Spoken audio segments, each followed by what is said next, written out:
Hello, I'm Dr. Elliot Hirshhorn of New Life Functional Neurology and Endocrinology in Greenville, South Carolina. We focus on helping patients suffering with chronic health conditions like thyroid disease.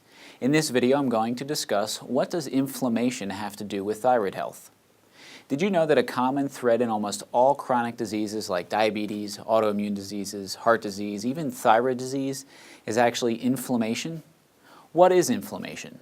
It's the body's natural response to irritation or damage to body tissues. You can think of it this way. When you get a cut on your skin, what happens? It gets red, it gets warm, it swells, it's painful. This is inflammation. In this case, the goal is to heal the wound.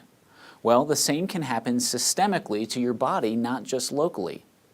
Your body's internal environment is constantly exposed to harmful things in your external environment like toxins, or you ingest them as part of preservatives and chemicals in your food, and then you can develop chronic systemic inflammation.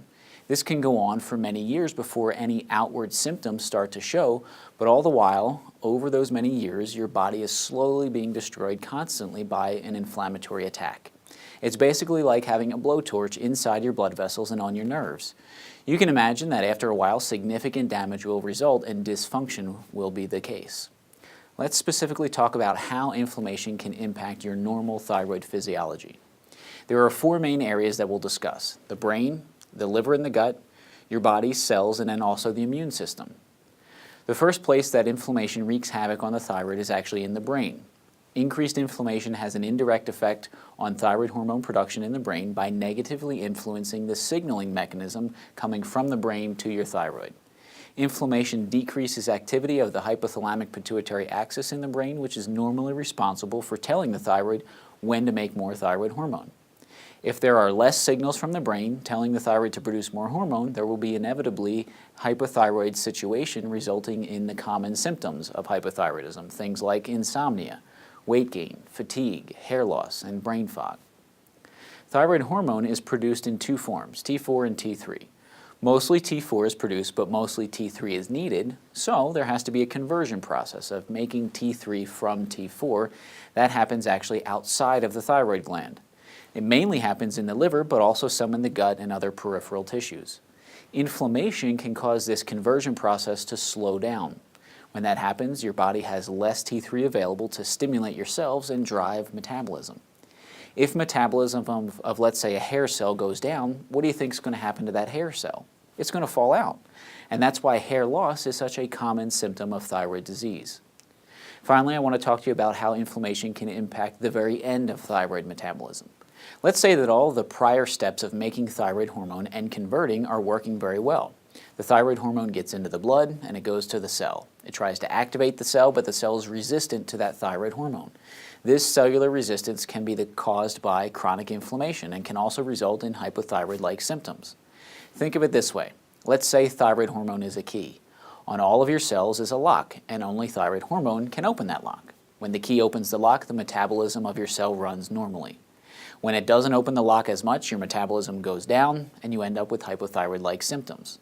So for this situation, let's say thyroid is the key, it makes it to the cell, the key goes into the lock, but the lock is not turning. No opening of the lock, no driving of metabolism.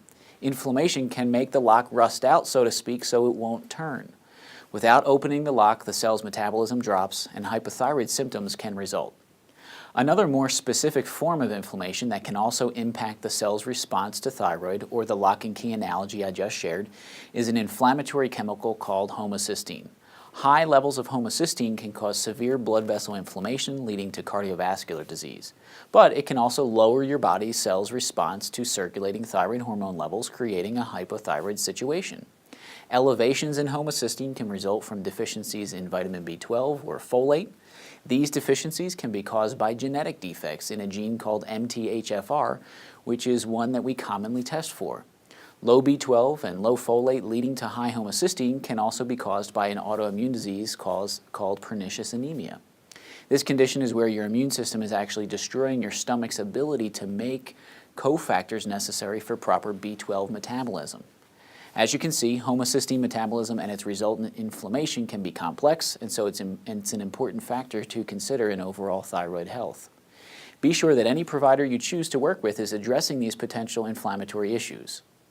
If you have hypothyroid symptoms and you want to know if inflammation is contributing to that condition and how specifically I can help you, contact my office today at the phone number below to schedule a consultation and see if you qualify for care.